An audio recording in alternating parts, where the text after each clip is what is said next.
What's going on, Patriots fans? Welcome into Patriots Today by Chat Sports. You got your girl, Allie Barefoot here. I want to give a little Day 5 recap. Why? Because that's when real football started. That's when they went fully in pads. And I really want to talk about how the offense is shaping up. Why? Because the defense has always been a bright spot for the Patriots in the last few years. So I want to see where the QB race is standing, who's really making a case for wide receiver one, and how the offensive line is shaping up, knowing they still may not have the starting five out there on that line. So before we go ahead and jump into that, I want to see where you guys are at with the offensive standards. If you want the Patriots to have a top 10 offense, which is a very high ask in my opinion for this Patriots offense, go on ahead and like this video. It's not impossible. From what I've been seeing from Jacoby Brissett, he's actually really leaning more towards QB1, and a pretty good one at that. We're going to talk about Drake Maye, talk about the receivers as well, but put good vibes out there. Go on ahead and like this video. Well, unfortunately, Day 5 for Drake Maye was his worst, and that was when pads came on. This is when the real action is finally starting. No more shells, no more X's and O's, and Drake Maye just could not seem to get with it. He went 3 for 11 with an interception and 2 sacks. While the sacks aren't primarily Drake Maye's fault, I really want to harp on the 3 for 11. This kid could not hit a target to save his life. And I've already seen videos of him starting Day 6, and he's doing some net drills. He's working on accuracy. He's getting better, and he's allowed to have some off days. He's still a rookie, but it's tough. It was tough watching him go through that with an offensive line that arguably had one of their best days in training camp so far. After he kind of missed 2 for 6, just wasn't really starting off. When they moved to 11 on 11s, they ended up switching to handoffs. And that's never a good sign for your quarterback, especially somebody like Drake Maye, who his strengths lie in his arm power. And now you're taking that away completely. You're doing handoffs with Ramondre Stevenson and Antonio Gibson. I mean, that should tell you Drake Maye was not on his A game. But there's still a long way to go, and this doesn't mean Drake Maye is completely out of the quarterback race, but Mike Reiss ended up talking about that QB race. It gave his opinion on it and where they lie with Drake Maye and Jacoby Brissett. He said not to sit on the fence, but I'm going to say 80-20. I think it's Jacoby Brissett 80%, but I do give 20% of the pie that there is a chance that if Drake Maye does it, and that means takes over as QB1. I might be influenced a little bit by seeing Mac a couple years ago in that joint practice. If you have a day like that, it starts to tilt in our numbers game. But I do think, in addition, the coaching staff's background with Jacoby, I feel like Alex Van Pelt is invested in him from having had him in 2022 with the Browns. I think they would feel like it has to be decisive. That's why I'm 80-20 to Jacoby Brissett being the starter. I think that's a very fair assumption. Why? Because talking about what Mike Reiss had to say on Mac Jones, we all know Mac Jones blew everybody away when it came to training camps. Drake Maye hasn't done that just yet. It's been a lot of incomplete passes. It's been a lot of overthrown passes, hitting the tallest receivers and tight ends that the Patriots had to offer. He's just not quite there yet when it comes to the accuracy. Once again, totally fine. He's the rookie. He's QB2 right now, and there's still a while to go in practice. But I want to harp on what Mike Reiss said. 20% chance that he starts week 1. Knowing that Alex Van Pelt has already worked with Jacoby Brissett, knowing what the Patriots have already gone through with throwing a rookie in the fire, I like the 20% set at May. I want to see this kid start as soon as possible. I think he's going to be great. But from what I have seen so far in training camp, it has done nothing to take over the spot that Jacoby Brissett already has. Not to mention, while Drake Maye is falling under the radar on Day 5, Brissett is popping off. He took advantage of having a phenomenal day in the first full day of pads. He's more used to it. He's a veteran. He's already been through training camps before, but he went 10 for 11 with 2 sacks and no interceptions. Once again, the sacks do fall a little bit more on the offensive line, but going that accurate, 10 for 11 on 7v7 passes is phenomenal. Jacoby Brissett was in his bag. He understood the assignment. He was hitting multiple receivers. Drake Maye only hit 2 receivers when he went 3 for 11. Jacoby Brissett hit 4 or more. He's showing more diversity. He's showing a little bit more range when it comes to him in the pocket. And Joe Milton is also stepping up here, because I know we've had the QB1 and QB2 race. We've also had the QB3 and QB4 race. Milton is stepping up. Not to mention, I have yet to see this kid stand still. He is constantly dancing. He is doing backflips when quarterbacks go 4 for 4 or 5 for 5. He is a good locker room guy. The vibes are high. The energy is there. I am honestly sad I'm not at training camp just to see Joe Milton and his dance moves. But in all honesty, this kid is an athletic freak. The things that I have seen, I'm still waiting to see him change up the amount of power he has on quick slants as opposed to go balls. He is still so strong when it comes to those 20-yard, 15-yard dump-offs that I don't think he's trying to tone it down at all. But when it comes to accuracy, he's there. When it comes to the mobility, he's there. He went 3 for 4, and he fired a wide range of passes, including quick slants, screen passes, drop-offs to the running backs, the tight ends.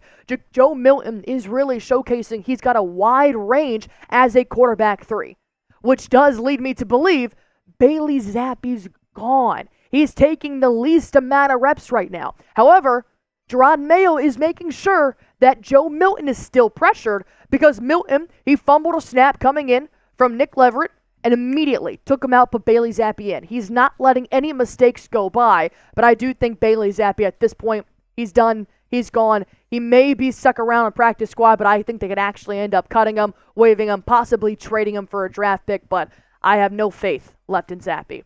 But with that being said, if you guys want Jacoby Brissett to start week 1, all you guys have to do is like this video. Let me know where you guys are at in your quarterback race. Let me know what you guys are thinking. Go on ahead, hit that like button if you guys have faith in Brissett being your QB1 for week 1.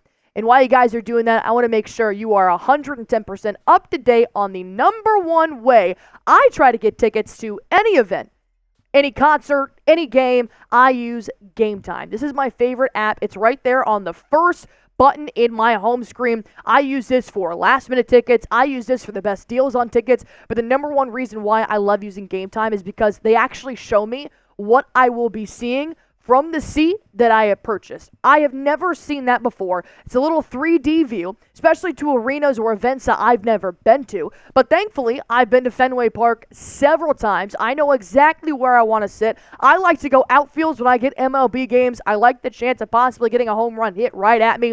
Hopefully not anywhere near the face. But Fenway Park, the most beautiful ballpark in all of America. I love this, but I love even more when the Houston Astros come to Fenway. I got beef with the Astros ever since they decided to cheat their way to World Series. So if you guys want to see the Red Sox take down the Astros, super easy. All you have to do is download the Gametime app, create an account, and then if you use promo code CHATSPORTS, CHATSPORTS, you're going to get $20 off your first purchase while terms do apply. Patriots games are right around the corner as well. They've got plenty of tickets, plenty of seats. If you guys want to go check it out one more time, download the app, create an account, $20 off with Chat Sports while terms do apply.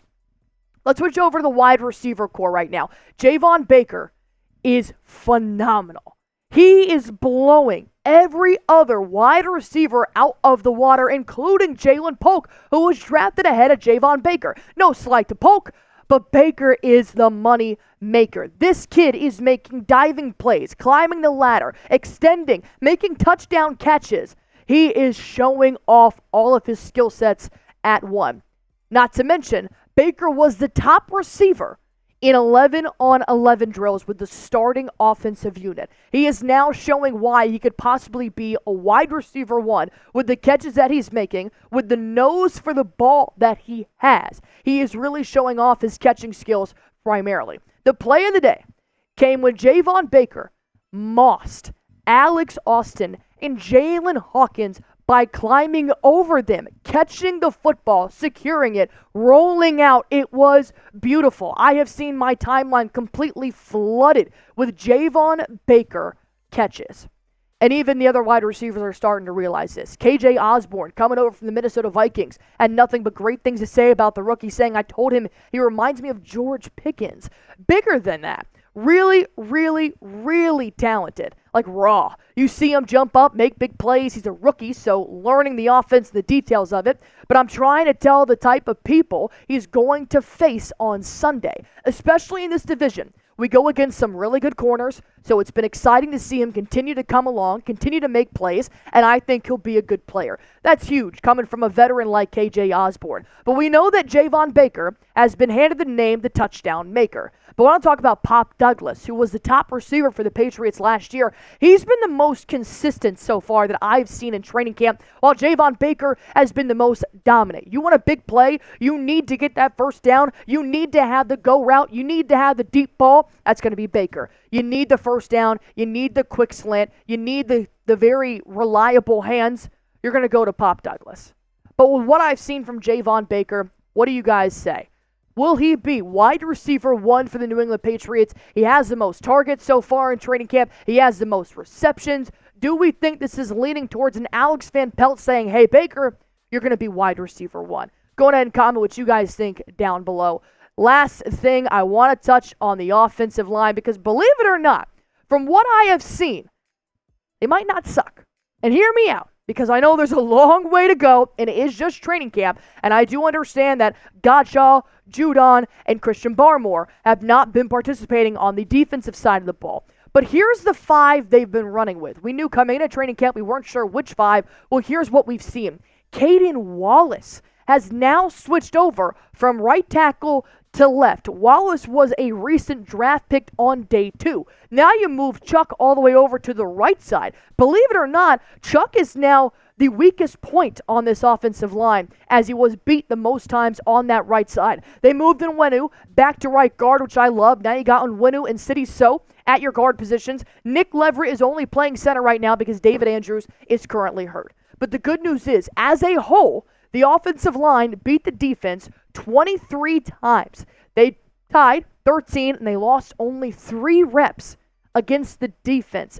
That's huge. That means 23 of those plays were completed without the defense taking over, getting a sack, or forcing an incomplete. Not to mention, Wallace was a highlight reel going up against Keion White, who is my favorite player and the player to watch this upcoming year. He was locking him down. He went 3 for 3 on reps going up against Keion White multiple times, and that's huge. If we can hold off Keion White, I really do think Caedan Wallace can protect anybody's blind side. But here's what Caedan Wallace had to say about his role with the Patriots, saying, wherever they need me, that's what I'm going to do. I switch up a lot, and I have fun with it. It's a great competition, and I have great guys that help me out with it. Knowing that the rookie is now stepping up, moving different positions, I think Caedan Wallace could really earn a starting spot at left tackle if Okorafor still stays on the right. But I understand we've been through hell and back with the offensive line for the New England Patriots, so rate your confidence in the Patriots offensive line. Scale it 1 to 10, 1 being they absolutely suck, Allie. What are you talking about? They have nothing. To 10, this might be the best offensive line I've ever seen in my entire life. That 10 might be a stretch. But anyways, going ahead, like this video if you love the New England Patriots. I'll give you guys more updates throughout training camp on anything and everything you need to know about your New England Patriots.